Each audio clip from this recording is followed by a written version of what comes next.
Hello everyone and welcome to Superman Homepage Live, brought to you by supermanhomepage.com, the number one Superman fan site in the world. In this, our August 15th, 2022 show, we're going to be covering a range of topics, including some things going on with DC.com, DCcomics.com. We're going to be talking about what's happening with the CW, comic books, TV shows, so much more. We're also going to turn to you to ask for your questions and comments on any particular Superman topic you would like to discuss. And to let you know how all that works and how you can get involved in tonight's show, let me introduce you to my co-host, Mr. Michael Bailey. Hey, Mike. Hey, Steve. How's it going? Doing well, and yourself? Oh, I couldn't be better, which is a complete lie. But we're just going to keep moving on from that because no one wants to hear about that. Because this is Superman Homepage Live. The people tuning in live right now want to hear us talk about Superman, but we want to hear from the people that are watching us right now. So, in the old days, it involved Skype. That's all gone.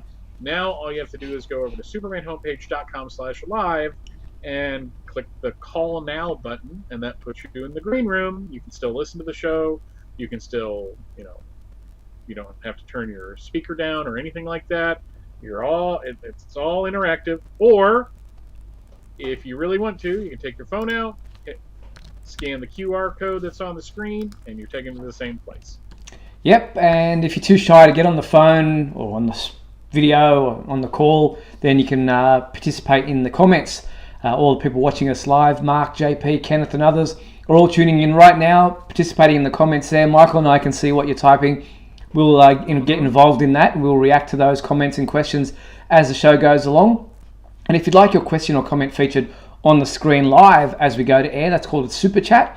All you have to do is click the dollar symbol there on YouTube, on the dollar symbol, a screen thing will pop up.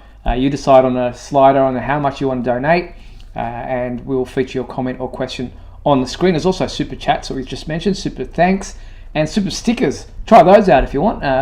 And the money that you donate goes towards us making this show better, being able to continue to support the website and all the hosting and all that kind of stuff. And thank you to our sponsors and patrons who do help out: Douglas Meacham, John Patrick Van Pelt, and Tina Murray. We appreciate your support. If you want to help out, click the join button below. There are different levels of perks for different levels of membership. All right, Michael, it's been an interesting week in the world of Superman, and in fact the world of Warner Brothers and DC and the CW. Things happening, people changing, buyouts, all these kinds of things. But we do start with some sad news with Anne Heche, who voiced the role of Lois Lane in the animated film Superman Doomsday, passing away this week. She was in a car crash and her injuries were pretty severe, and sadly she was kept on life support so they could, her organs or whatever have you to be donated, and sadly she passed away, only 53 years of age. Yeah, and it's, I remember back in the 90s, she was like a thing. She was in a bunch of different movies. She was in one with Harrison Ford. She was in Volcano with Tommy Lee Jones. She was in a very high-profile relationship with Ellen DeGeneres at one point. But yeah, I remember when she was cast as Lois, I was like, well, that's an interesting choice. She's got a good voice, though. I think she can do it. And I think, given that it was the Lois that has to experience the death of Superman, that's kind of a weighty version of Lois to wade into. Though there is something, and this has nothing to do with Anne Heche, it's something a friend pointed out in the last scene of that film when she's talking to Clark. There's like a bumper sticker on her wall that says "I love lava, I heart lava," and he asked me what that meant, and I had no idea. So I'm throwing it out to everybody watching right now. But yeah, no, that was. Is that in the apartment, or is that? Yeah, it's in the apartment. I think I have that video. Let me have a look. Let's have a look at that right now.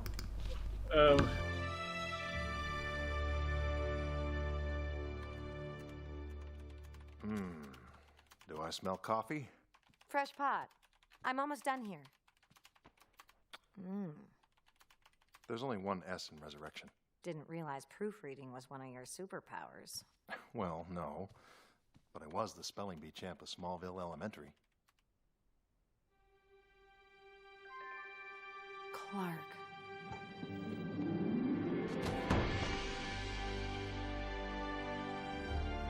Don't forget to call your mother.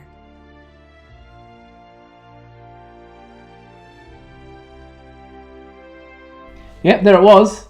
I heart lava. Weird. Yeah, right when she turns around. But no, she was so good in the role. I liked her her performance, especially when she goes to talk to Martha. I thought that was a strong part of it. But yeah, just at 53, I didn't realize that she was that young. And to such a violent circumstance too. Car crash. It's very sad. It is. It is. So yeah, unfortunately, her car plowed into a house in Los Angeles and burst into flames on last Friday. So our condolences to her family and friends. Sad state of affairs indeed. So yeah, sad news to start the show, but a great scene, as many people said, from that animated film. It didn't get a lot of love. I have to admit that it was not the greatest adaptation of the death of Superman, but nevertheless, she was pretty well cast in the role of Lois Lane, I thought. So yeah, that whole cast was great too. That was another thing. A couple of people mentioning my throat. Yes, I am struggling today. Just a sore throat, nothing too severe, but yeah, it just feels like I'm swallowing a ball of razor blade. So yeah, all good. Moving on. Not really, but okay. There's a free watch-along event happening online this week, Wednesday, August 17th at 7:30 p.m. British Standard Time. You can click on a link on our website to check out what time that is for you in your local area. But it's a watch-along of Superman the movie taking place, as I said, on Wednesday. You can watch along with camera operator Peter McDonald, who worked on the film and has had other credits to his name. And yeah, it's best off if you have the film on your own, ready to go, and watching it for better quality. But if you're interested, you register your interest by sending an email to livesinthepictures@gmail.com. Host Philip Hawkins with special guest Peter McDonald will watch along the film at the same time as you, and Peter will answer questions throughout the event, so you can submit your questions to that email address as well. That's pretty cool. He directed Rambo 3. Interesting. Yeah, it's the best Rambo film. No, but that's still impressive. So there you go, Peter McDonald, special guest for a Superman the Movie online watch-along event taking place Wednesday evening British time. So if you're interested, as I said, livesinthepictures@gmail.com, or maybe it's livesinthepictures, I don't know. But anyway, that's how it is. All right, so the big story that was our prominent feature of our graphic for tonight's show was the fact that the CW has been purchased, I guess, by a new company. Its 75% ownership has been bought out by Nexstar. So they're a local TV network. They've purchased 75% of the ownership from Warner Brothers Discovery and Paramount, who each retain 12.5% ownership in the venture. For the foreseeable future, for Superman fans, they're all going, oh, what does this mean about Superman and Lois? Because that's all we care about as far as the CW is concerned at this point in time. Well, what it means is that nothing for the foreseeable future, because the company will need to run as is for the moment, because it's just been announced about this buyout, and there's still procedures and things that have to go through for this to be ratified and certified. So for the foreseeable future, nothing will change, and pretty much Superman and Lois, which has been renewed for a third season, will still go ahead, as will shows like The Flash, Kung Fu, Nancy Drew, Riverdale, All American, and Walker. So business as usual. Move along, nothing to see here for now. Yeah, I mean, it's just, people, of course, there'll be like consolidations and people losing their jobs and stuff like that as it goes along. But yeah, for the moment, everything is situation normal. So small cable company buying a giant network. And I guess maybe it's not a giant network. Maybe that's unfair to say. Yeah, it's one of the smaller Um, network. And has but been running at a loss for pretty much all its existence, which is, an interesting situation that they do run at a loss, and they've kind of targeted the fact that the CW's average viewer age is more of an older demographic, yet the shows that they've been producing are for a more of a teen, young adult demographic, and so there's kind of a disconnect between who is watching the CW and the types of shows that they've been producing. So they're going to maybe skew their shows and what they do moving forward to the older demographic that seems to be the majority of their viewing audience.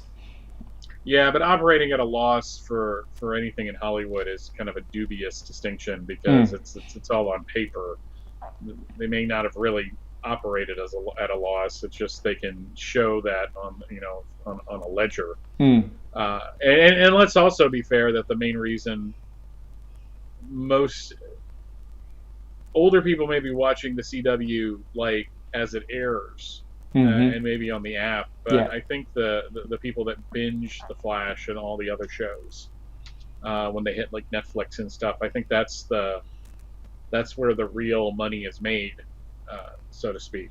That's why The Flash has lasted for 9 years. Well, I guess that's what Nexstar is looking at, is the CW seed and the CW app as being, parts of the company that are more interesting to them because they are of that streaming facility where TV seems to be going these days. Most people don't watch live TV unless it's live sport or something that's happening live that you need to watch.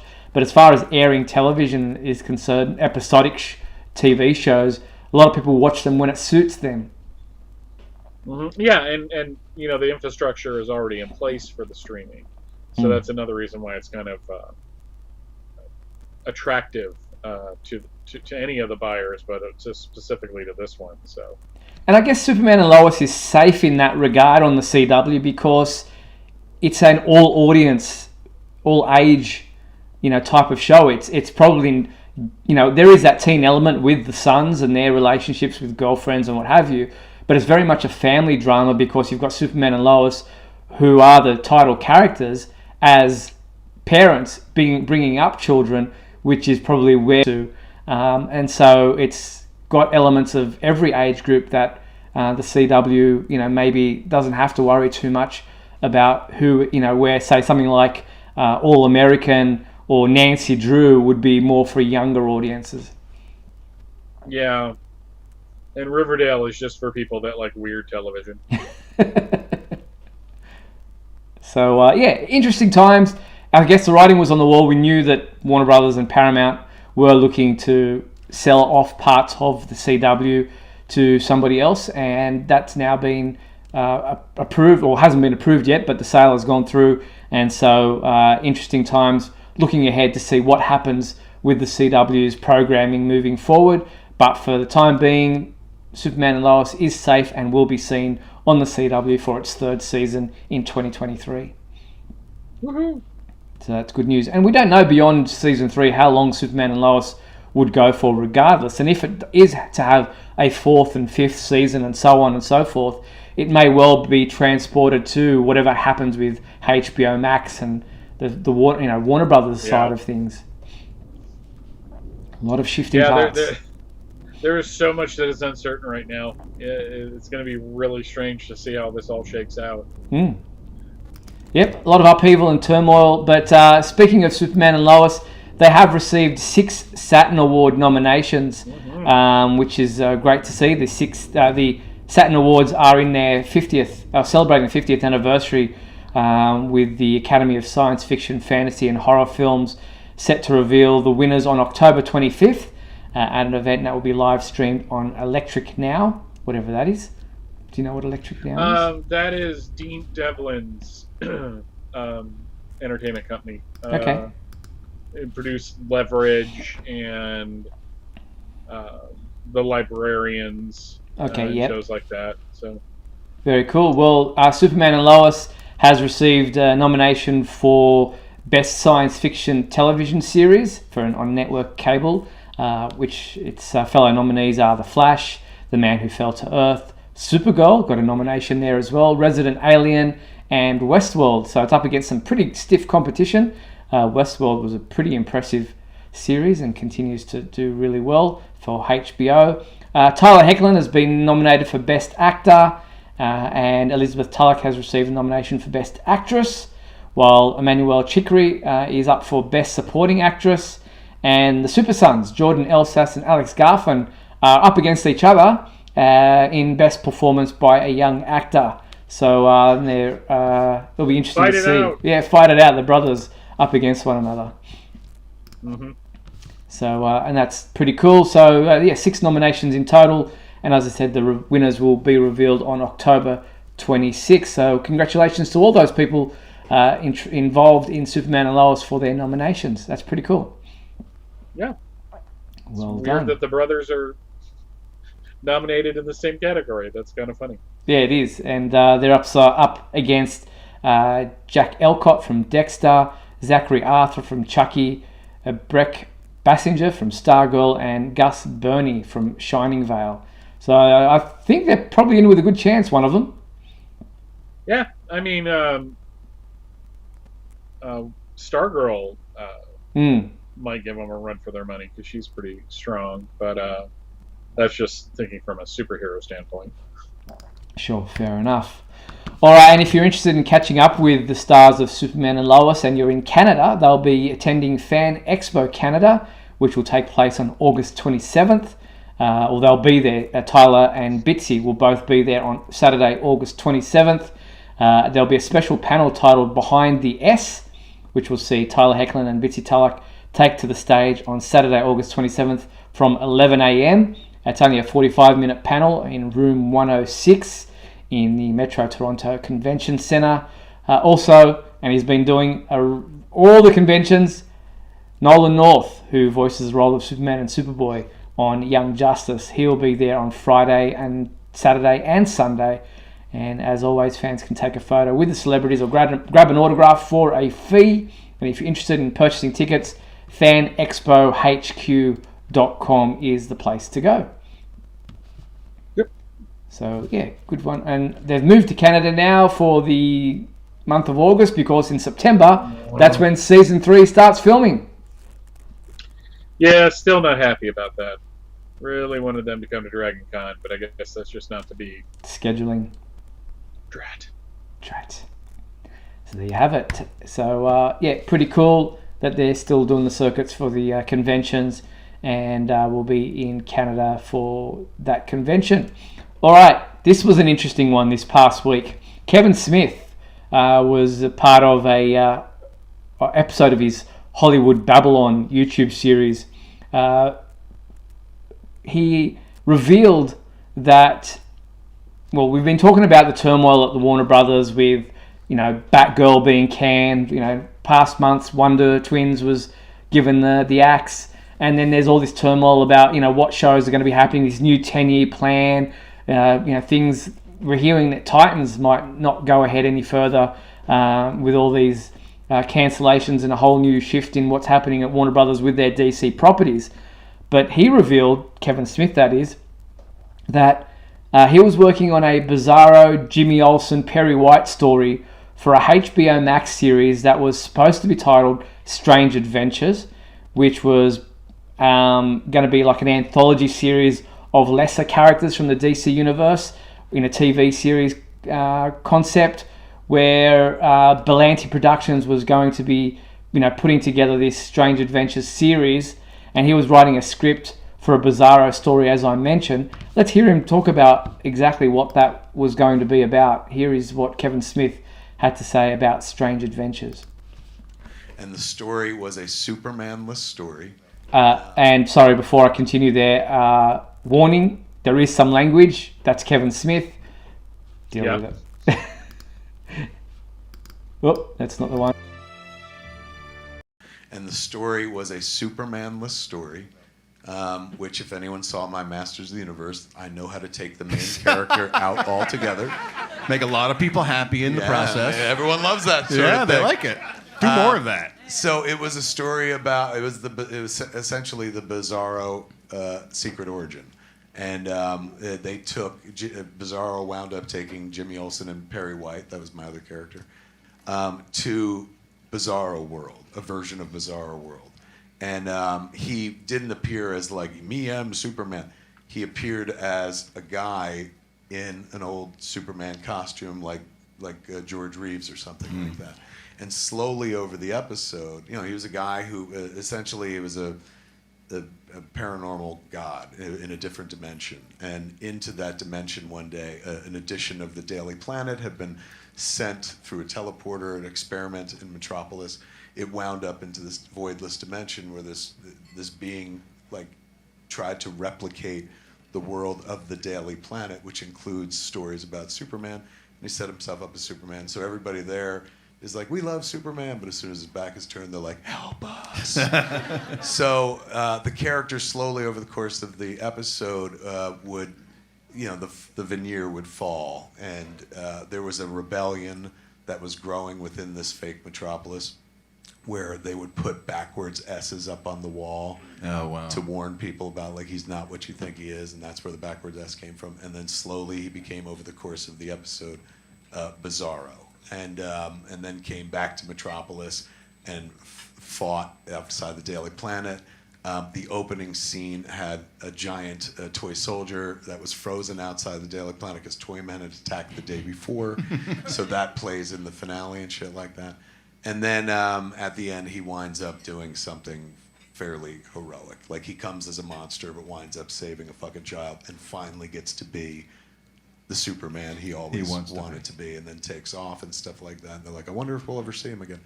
And at the very end, the PS scene was like him at the edge of nowhere, just by himself. And, a pair of boots land beside him. And it's just like, I hear you did a really good thing, and where I come from and stuff. And he was like, hi, I'm Cal. I'd like to be your friend and stuff. And he was like, friend. So it was really kind of sweet, kind of touching and shit like that. I tell you all this and the entire story just to tell you that the person who was, we didn't lock it in, he wasn't signed to a contract, but the person that we were pursuing to play our Bizarro was Nicolas Cage. So there you have it, Kevin Smith talking about his whole plan for this script that never happened and not going to happen anymore for Strange Adventures, and would have cast Nicolas Cage in the role of his Bizarro Superman. Interesting. Strange Adventures sounds like it would have been a fun kind of anthology series about all these kind of offbeat characters. It's kind of fascinating, though, that it seems like over the past 5 or 6 years, DC television, animation, all that has really been about embracing the entire universe, and doing a Suicide Squad film that has Bloodsport because we can't, Will Smith didn't want to come back and we don't want to recast Deadshot, so we're going to have Idris Elba play Bloodsport. But in that, there you have Polka Dot Man and Arm Fall Off Boy and all that, and you have the Harley Quinn show, which is very adult. Very violent, full of profanity, but Kite Man was an important character.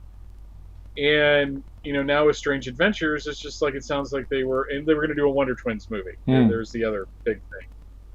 And now they're going to do Strange Adventures, which is going to focus on other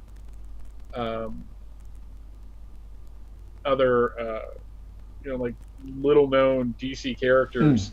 And the new people came in and went, nope, we are not doing any of that. Why are we doing that? Who are our big guns? These are the ones that we want to prop up, and these are the ones they want to build. We finally want to do what Marvel did with the MCU. We're gonna do it. We're gonna put Greg Berlanti in charge, which is the current rumor that I'm fascinated about. That people were actually my favorite tweet from today was actually someone saying about how the Green Lantern movie that came out in 2011, the script wasn't even finished when they began shooting, which, newsflash, happens a lot in Hollywood with big movies. Happened with Superman the movie. Yeah, script ain't always done. It's not always baked in. And how Zack Snyder had like the storyboards for all the other films after he did Man of Steel, and who are we going to put in charge of this thing? And I'm telling you right now, I would put Greg Berlanti in charge of that 5 times a week and 3 times over the weekend. Having said all that, this sounded really interesting. Kevin Smith has a really kind of unique storytelling skill of being kind of irreverent, but there's a bit of a heart to whatever he's doing. And it could be talking about religion, like in Dogma. It could be just seeing yourself in the Slackers and the Clerks films and stuff like that. And I would have liked to have seen this. It would have been great to have Nicolas Cage as Bizarro. I'm wondering, remember some time ago there was like a rumor that Nicolas Cage might be coming back as Superman, and he was being really, no pun intended, he was being cagey about it? Yes. Maybe this is what he was talking about. Like, it wasn't locked in, so he couldn't really say anything, but, he'd been approached. Happen. Yeah, you're right. It could be where he was going. The guy sitting next to Kevin was a dude named Ralph Garman. He was the guy that did the introduction thing to the Superman the movie viewing that I did back in 2018. There was a whole like introduction of him walking around, I think his personal collection, talking about the history of the film. So he's interesting. They did an episode together about Man of Steel back in 2013, where Ralph Garman spent the entire episode talking about how much he hated it. It was kind of fascinating because you had kind of Kevin Smith defending it, and then Ralph Garman coming in and just hammering that film to death. Wow. No, that he can't help but swear too. He can't. Really interesting. It's just part of his vocabulary. It's just he doesn't even think about it. It just happens all the time. It's like F and yeah. So he doesn't mean anything by it. It doesn't mean to be crude or anything. It's just part of his vernacular.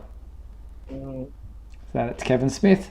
But yeah, interesting. We'll never see it. And yeah, the axe is just dropping on things left, right, and center with David Zaslav coming in as the CEO of Warner Brothers Discovery. You wonder how much he knows about DC Comics and whether he realizes that there is more than just Batman, Superman, and Wonder Woman at this point in time. Yeah, and I think at this point, though, I have no evidence of this. This is just me spitballing. But I'm wondering if it's also they're thinking that any day now this is all going to stop. So they're not going to hedge their bets with a property that's lesser known. Whereas Marvel has done very well with it. The She-Hulk series is coming out this week. I'm so excited for this show. I can't even see straight. Just because I love that character, but it looks so good. And now, we had a Ms. Marvel show. There was a Moon Knight show. And Marvel has just set itself up that it can do this. Of course, Marvel is also backed by Disney. So there's that. And I think if I was going to put a positive spin on all of this, what I'm saying is they may get back to that at some point, but what they really want to do is shore up the big guns and have their tent poles all secure so that someday they could do something smaller. Yeah, interesting times at Warner Brothers, DC, and CW. All those kind of things are really interesting to see where this is going to all pan out and how it's going to go. But we'll be watching on the sidelines with interest. So we'll keep you posted as soon as we know and learn any of these details that affect the world of Superman. All right, we're at the halfway mark of tonight's show. Going to take a quick break, play some messages, then come back on the flip side to do This Week in History, fan favourite segment, and talk comic books. We'll be back right after this. Don't go anywhere.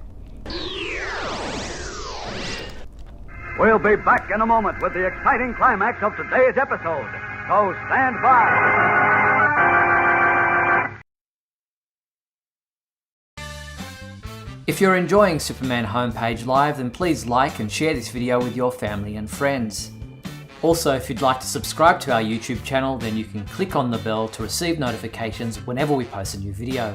You can also join our YouTube membership program, just click the join button below. Or you can become a patron and support our website by going to patreon.com/Superman homepage.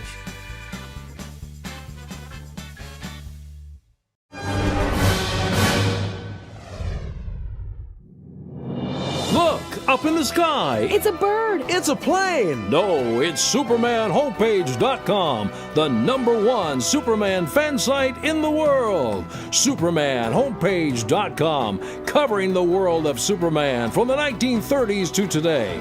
News, reviews, rumors, and reports. SupermanHomepage.com for all your Superman comics, TV shows, movies, cartoons, radio shows, and more. Everything you ever wanted to know about the Man of Steel and more.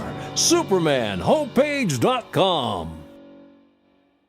Thanks, Superman Homepage, for all the support over the years. I really appreciate it. I'm Matt Bomer, the voice of Superman and Superman Unbound, and this is the Superman Homepage. Right here on Superman Homepage. I'm freezing! Superman! Uh-oh, sounds like Lisa and Scott are trapped in the icy cave of that frosty-faced villain, Captain Cold. This is a job for Superman. My fast freeze zapper will freeze Superman forever. No way, Captain. Here, kids, my new Superman Hot Cocoa Mix is the super-tasting way to warm up. It's really sweet. And chocolatey. And see, Captain Cold can't take this warm reception. New Superman Hot Cocoa, the super-tasting way to warm up. And we're back on Superman Homepage Live. Could do with some Superman Hot Cocoa right now, I think. Yeah, you keep that to yourself. All right, let's get into our fan favourite segment of the show.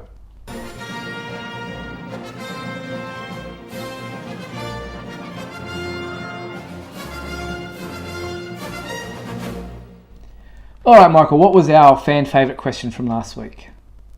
What is your favorite episode from the Lois and Clark TV series? And Jesse Church wrote in saying, one of my favorite episodes of Lois and Clark is the season 3's finale, Big Girls Don't Fly.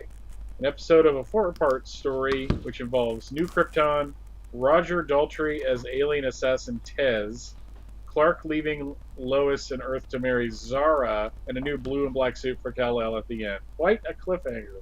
Let's have a look at a clip from that episode. Thanks, Jesse.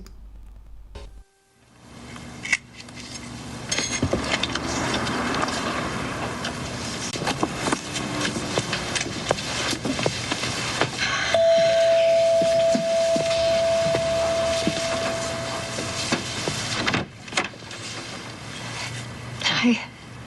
Hi.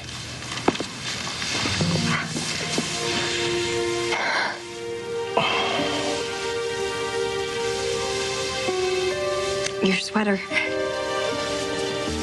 You lent it to me that time that we flew to Bangkok for Thai noodles. I thought you might need it. Who knows what the weather's going to be like on New Krypton? It might be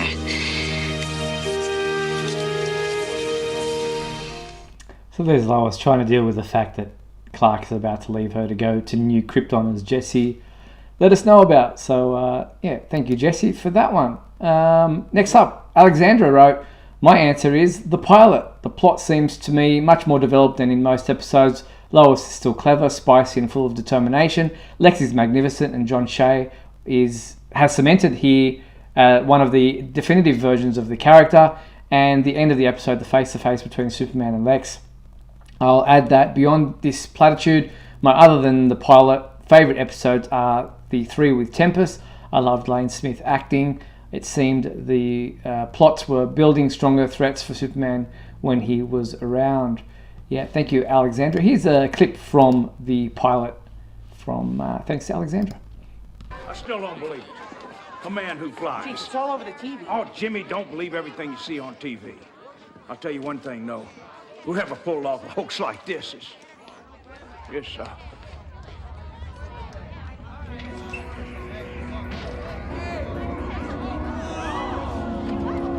cheese of Elvis.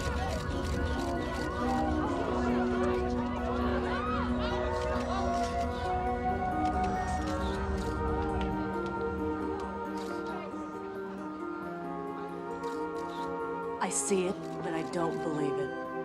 What, a man who flies? No, Lois Lane. Finally, literally swept off her feet. Too bad he's an alien. I think considering the fact that I saw you first, you owe me an exclusive. Is that the rule?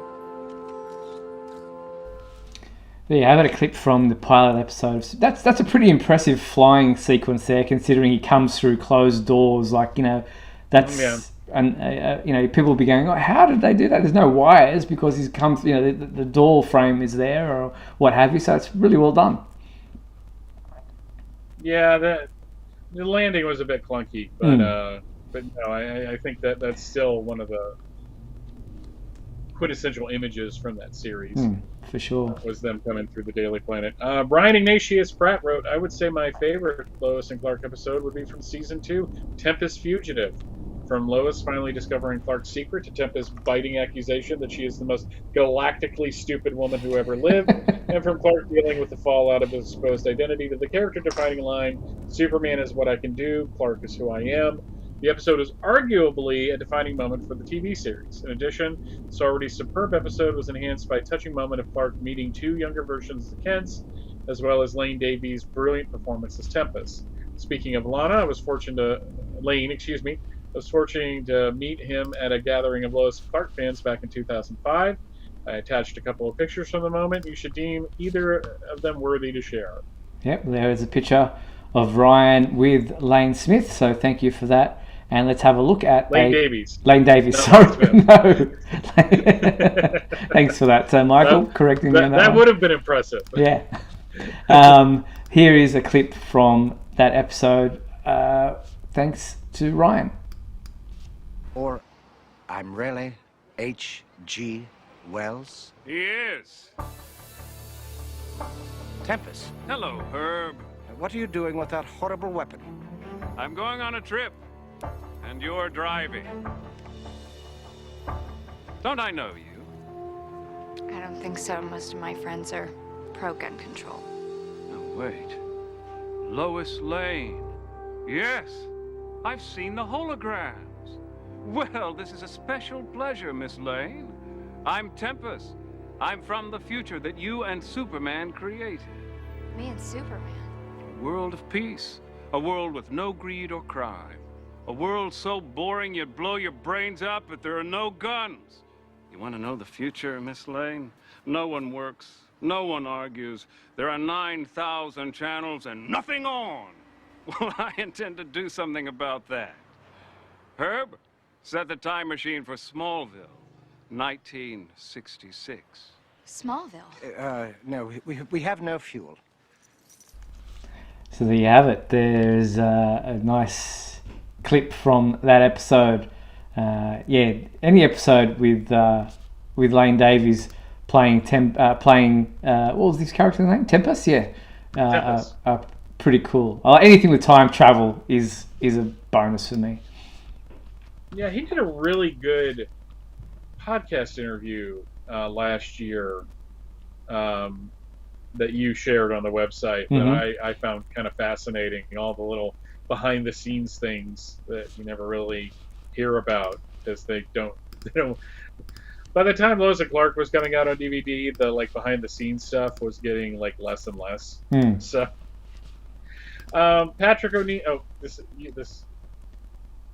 Yeah, this is me. That is you, sorry. Yes, I'll go ahead. Patrick O'Neill, he says, I don't have one favourite episode, but I do have a favourite storyline that covers 4 episodes. It's the new Krypton story, starting with Through a Glass Darkly at the end of Season 3, through to the second episode of Season 4, Battleground Earth. It was great to see all of Superman's worlds collide, from Krypton to Smallville to Metropolis. There was some great Easter eggs in there, as well as the Daily Planet headline, World Without a Superman. Also, these episodes led to the wedding finally happening. So thank you, Patrick. Let's have a look at a clip from that, the first episode of that storyline. So far, the crew has not been able to shut down the engines. Mission Control now estimates that the friction of the Earth's atmosphere will cause disintegration of this station to commence in approximately 1 minute.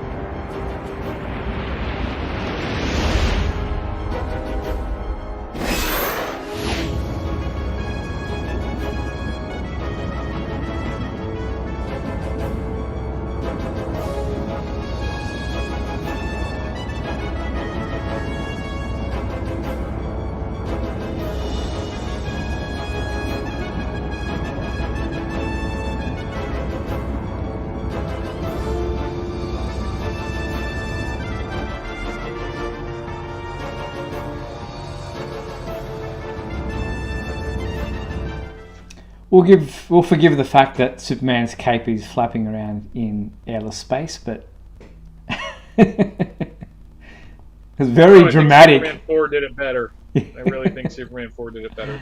Very dramatic. You know, it's funny because Lois and Clark is one of those shows that, or one of those Superman things that it started out really strong and it just got sillier and sillier as it went on. Season 4 is god awful, but it has its fans, and that was driven home back, I think it was 2018. Mm-hmm.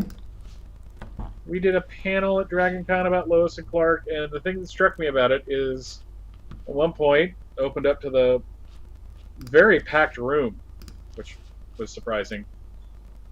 And he said, what are some of your favorite things about Lois and Clark? And people raised their hands. They go, okay, so what did you not like about it? And no one said anything. Like, there was no complaints. No criticisms. The curmudgeons on stage were the ones that were kind of critical of it. That 4-part story was very ambitious, but it's like everything else in Lois and Clark. It started off really good, and then in that last episode, it just got really silly. But yeah, I remember seeing like the black costume with the blue S, and I'm like, ooh, what are they doing? This is kind of interesting. Probably the best cliffhanger that they did. So thank you to all those people who replied to our fan favorite question from last week of Superman and Lois and Clark episodes. Really appreciate it. That was an interesting little task for me to go around find clips from those episodes and brought some memories back. So thank you for that. Michael, what is our new fan favorite question for this week? What is your favorite version of Toyman, and why is it Superman the Animated Series? That last part was me. The question is actually, what is your favorite version of Toyman? Yes, what is your favorite version of Toyman from any comic books, TV shows, cartoons, whatever? info@supermanhomepage.com is the email address at the bottom of the screen there. That's where you send your responses to the fan favorite question, and we'll read those out when we get back to this segment next week. So info@supermanhomepage.com. So do you have a favorite episode of Lois and Clark?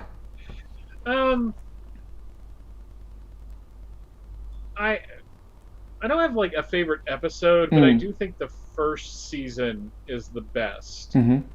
I thought the one that redid Panic in the Sky. I'm trying to remember the name of the episode. It was like an Elvis song. It was like a whole lot of shaking going on or something. I thought that was one of their stronger episodes because, Dean Cain got to have amnesia, but Lex got a lot of really good time in that. You got Jimmy wanting to be a reporter and, Perry kind of stepping in that role.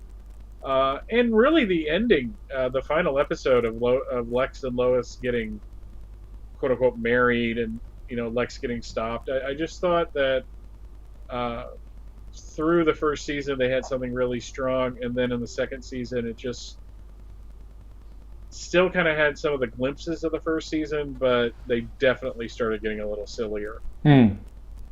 What about you? For me, obviously the pilot is a strong one because any version of the Superman story, the origin, is always impressive. But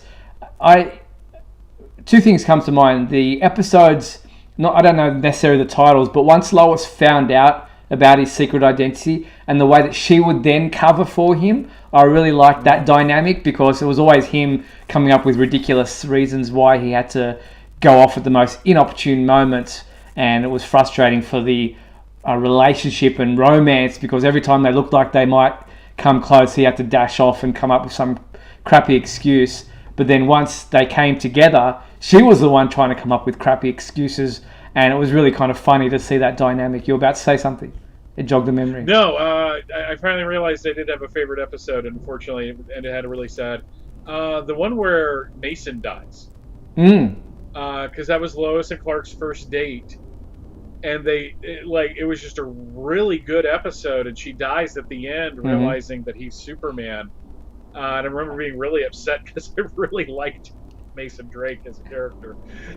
Yeah, that was a cool one. Obviously, the one where she finds out his identity, and there's that big cliffhanger at the end, is a cool moment as well from Lois and Clark. So, thank you to everyone for responding to the fan favorite segment. All right, let's move on to This Week in History. Here is the intro. Come with me now, my son, as we break through the bars of your earthly confinement, traveling through time and space. Or at least time. I don't know if we're really traveling through space, but we're starting in 1942 with Action Comics number 53, which has a really cool kind of wartime cover where Superman is fighting people with flamethrowers. Flamethrowers, by the way, are terrible weapons. They only work for a very short period of time, and the people using them are targets. But still, that's a really cool cover. Okay. Jumping ahead to 1962, we have Superboy number 100 with Ma and Kent's Incredible Delusion. Why are Ma and Pa Kent cosplaying? That's weird. That's the question. Yeah, Martha, that's not an outfit that's good for you. It was also Superman's pal Jimmy Olsen, number 64, which of course Jimmy Olsen's Super Romance. No, that's a hairdo. That's it was the 60s. Yeah. Jumping ahead to 1972, you had World's Finest, number 214. That's such a weird cover. The Badlands. But it's Superman teaming up with a vigilante, which is kind of cool. The Golden Age vigilante, which is appropriate because the vigilante was a Action Comics character. So that's I always like little things like that. And Justice League number 102, where Superman is once again pointing at everybody and casting judgment upon them. So another Justice League, Justice Society crossover. Jumping ahead to 1982, I love this cover. I've never read this. I have this issue. I haven't read it yet. But it's Batman and Superboy and Brave and the Bold, number 192. Wow. That's something,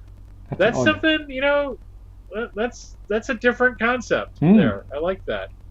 Though Superboy and Batman did team up, where Batman became the Flying Fox and was going to try to find out Superboy's secret identity so he could take Lana Lang to the prom. God, the 60s is weird. 1992, we have Adventures of Superman Annual number 4, which has an eclipsed Superman fighting Lobo with Guy Gardner in the background. And then we had Superman number 72, which is the second part of the Crisis at Hand storyline. This issue has a then new version of Superman taking on the wife beater from Action Comics number 1, and it does not end that same way. Really powerful story. This was, if you watch like news footage of when they announced the death of Superman back from September of 1992, this is the cover you'll see when they go to comic shops, because this was what was on the stands. Cool. 2002, Adventures of Superman number 604, Inner Demon. We're still in the Black S Superman phase. That's going to get end fairly soon. We also had JLA number 69. I think I'm cheating here. I don't know if Superman was actually in this issue, because the Obsidian Age was a weird storyline. I don't know if you remember this, where like the odd parts would take place in the present and the even parts with the Justice League trapped in the past. And you had like this brand new Justice League with like Major Disaster and a bunch of characters and Nightwing. Yeah. I remember liking that story. It was one of Joe Kelly's better runs on Justice League. Cool. And of course, Young Justice number 48. We're screaming towards the end of this one. It's got Lil Lobo on the cover with a death in the family. I think someone's trying to have fun with us. And finally, for comics in 2012, we have Supergirl number 12. Once again, no clue what happened in this book. Could not tell you. No. Do not remember. It is gone. In the real world, Phyllis Thaxter, who played Martha Kent in Superman the movie, she passed away in 2012. She was, I believe, Ilya Salkin's mother-in-law, if I'm remembering that correctly. That was a really good wig she's wearing there, too. That's kind of impressive. August 15th, Scott Cranford, who was the official Superman of Metropolis, Illinois for several years, was born in 1967. He was also in that World's Finest trailer, a fan film that went around in the early 2000s. And August 17th is traditionally considered the birthday of Lois Lane, and that is This Week in History. I also think Amy Adams celebrates a birthday, or is it for next week's? I think that's next week. Okay, cool. If I'm correct, I could be wrong. No, all good. I'm always glad to be proven wrong. No, that's cool. So thank you. That's Lois Lane's birthday coming up. So that was This Week in History. Very cool. Thank you, Michael, for that. All right, we have our regular caller. I'm going to bring him in right now. Mark Lax, welcome to the show, Mark. Hey guys, how you doing? Doing well, and yourself? Oh wow, a change of scenery for Mark. Oh yeah, sorry, I'm in my room. Sorry. He's out of the kitchen. The inner sanctum. Yeah. I'm doing. My mother's not doing too well, but. Oh, sorry to hear that. Yeah, sorry to hear that. You know, just wanted to, watch you guys for an hour and have a smile. So. Glad we can be that for you and take your mind off things that are going on. All the best. Hope things work out there for you. On the comic book side of things, we saw this week that DC announced they're rebranding from DCComics.com to just DC.com. And a whole press release came out. They've got new features, new weekly videos, a new DC shop, new community badges, and much more. Did this kind of have any impact on you guys? I don't really visit DC Comics that much, but what did you make of this? I don't normally go to the website too often, because you've got our website to go to. I mean, I go, if I'm going to go to DC, I go to DC Comics or whatever. Right. Oh, Mark's just frozen up there. There he is. That's good. Oh, am I? Oh. No, you're back. You're back. Am I back? Okay. Yeah, and of course, if I'm going to go to any website that has anything to do with Superman, which website I'd go to. So I don't normally go to the DC Comics website, but so it doesn't seem to have an impact on me, Yeah, it didn't really change too much. What did you think, Mike? I think it's a simpler URL, DC.com, and I think it's more of an embracing that DC is doing of not just being a comics company. It's about the broader, comics are a part of it, but it's about the broader entertainment aspects of DC as a brand. As long as they don't let the guys that I'm friends with that work there go, I'll be okay with it. It's just funny that all these weird changes are happening. It's just like, is this because of the merger? Did they step in and say, you're not? Because remember back in 2010, DC Comics as a company ceased to exist.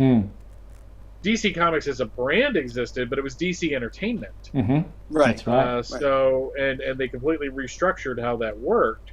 So this is like more of that. Yeah, so they've got things like DC Super Scenes, video highlights highlighting fan favourite moments and characters from across DC's storied history, happening on every Tuesday and Friday. They've got Tuesday Trivia every Tuesday, Riddler Wednesday, with Post a Riddle every Wednesday, whatever that means. What's the difference? DC's House of Listery, posted every Thursday. DC.com will curate a new list of essential moments, characters and content for fans to explore. Monthly deep dives on everything happening with your favourite characters, and digital experiences including My DC Origin Story, where fans can take part in an interactive story and discover where they belong among the super teams of the DC universe. So, I mean, yeah, sounds like they're trying to do different things. Yeah, they're adding more things to it, which I'm sure will be interesting. But I've never really just normally gone there. So yeah, so they've got DC Universe Infinite, as you mentioned, where you can read digital comic books. DC Community Hub. There's DC Shop, and but it's just DC.com now, folks. I'm sure DCComics.com still takes you there, but it's simply DC.com. So yeah, interesting development that took place this week. Also this week, Comic Book Resources, or CBR.com, talking of shorter URLs, announced the upcoming DC Comics release, Superman Kal-El Returns Special #1. This is a comic book that will be coming out in, when is it? I think it's November, Tuesday, November 29th. This special will include stories by Mark Waid, Sina Grace, Alex Segura, Marv Wolfman, with art by Max Rayner, Dean Haspiel, Jack Herbert, and Clayton Henry. And pretty much Kal-El has returned from his long sojourn to Warworld, but what ramifications does this hold for the broader DC universe? Yes, interesting times with Superman finally coming back to Earth, and there's an embrace between father and son, which is really cool. Well, they're really trying to milk this, and you know what? I love it. I love every minute of it. Yeah. Yeah, so a couple of variant covers there. And so this Kal-El Returns will then be told in a crossover that will take place across Action Comics 1047 to 1049 and Superman Son of Kal-El number 16 to number 18. So really interesting. As you said, they're milking it for all it's worth. Superman Kal-El Returns Special #1 out Tuesday, November 29th. Should be a lot of fun. Yeah, and obviously he's had a long saga on Warworld. Yeah, long saga. Very good. Oh, it's great. Yeah, it's a great story, but it's a very long saga. Yeah, so that's really cool that, for a long while now we haven't known, or especially John, his son, hasn't known whether his father is actually going to be returning from Warworld, because everything he's known from the Legion of Superheroes was that Superman went off on this expedition to Warworld and was never heard from again, as far as their history could tell. So John's been taking over as Superman in his father's absence. It'll be interesting to see what they do from there on, because it's confusing having two people called Superman on Earth. So whether or not John will take a name of his own and be called Superboy or something else. I just find that interesting, because I don't see him going from being Superboy to Superman to Superboy again. But then just having two Superman, I don't know how they're going to work that, but we'll see. Hopefully it'll be interesting, and hopefully some year the Secret Identity will come back. But. Yes, that was my next thing. Was like, when are we going to get Clark? I mean, I haven't really focused on it. It hasn't really been an issue other than the Kents, being targeted in Superman Son of Kal-El, and having to be, put into a secret location. By the way, I don't think was originally part of the plan until Doomsday Clock number 12 came out and revealed that they were back. It seemed like a complete afterthought, but yeah, that was some good planning. What, you mean the identity, or the fact that the Kents were targeted? Oh, the Kents came back. It's just all terrible ideas. Yeah, the whole time, the Doomsday Clock and then the reveal and all that stuff just was bad timing and just bad to begin with. And it's interesting because in the comments you've got Kenneth saying that the Warworld saga has been such a great Superman story, while JP says he's sick of Warworld. So, yeah. I'm a little sick of it, but it's a good story. It's a good story. It's a good story, but it has dragged on. And he's milking it for all it's worth. And maybe it's to get to a particular point in Superman Son of Kal-El that they can both come together, and so he's kind of biding his time or stretching it out so that we can get to this special in November. But as for what's available this week, let's have a look at the comic books out this week. And we're going a little bit over time, but bear with us, folks. I'll just go through these quickly. We have, here it is, World's Finest, the big one, number 6, Batman Superman World's Finest, which is available in a couple of different variant covers, and a lot of variant covers. Dark Crisis Young Justice number 3 out this week and is available in a couple of different covers. Then DC vs Vampires All Out War number 2 is also available in a couple of different variant covers, and that's what's out this week for comic books. But that's it for our show.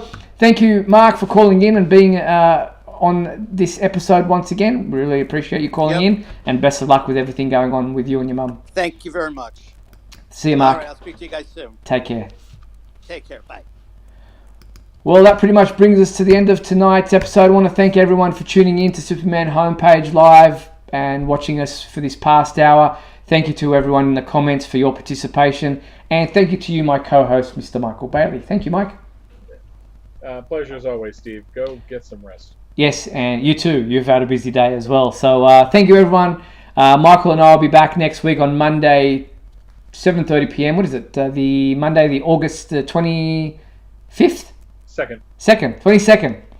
Time traveling. Monday, August 22nd, 7:30 p.m. for another edition of Superman Homepage Live. We hope you'll join us then. Until then, be sure to check out supermanhomepage.com for all your daily news updates on everything surrounding the Man of Steel. I'm Steve Eunice on behalf of myself and Michael Bailey. Thanks for watching Superman Homepage Live, brought to you by supermanhomepage.com. Bye.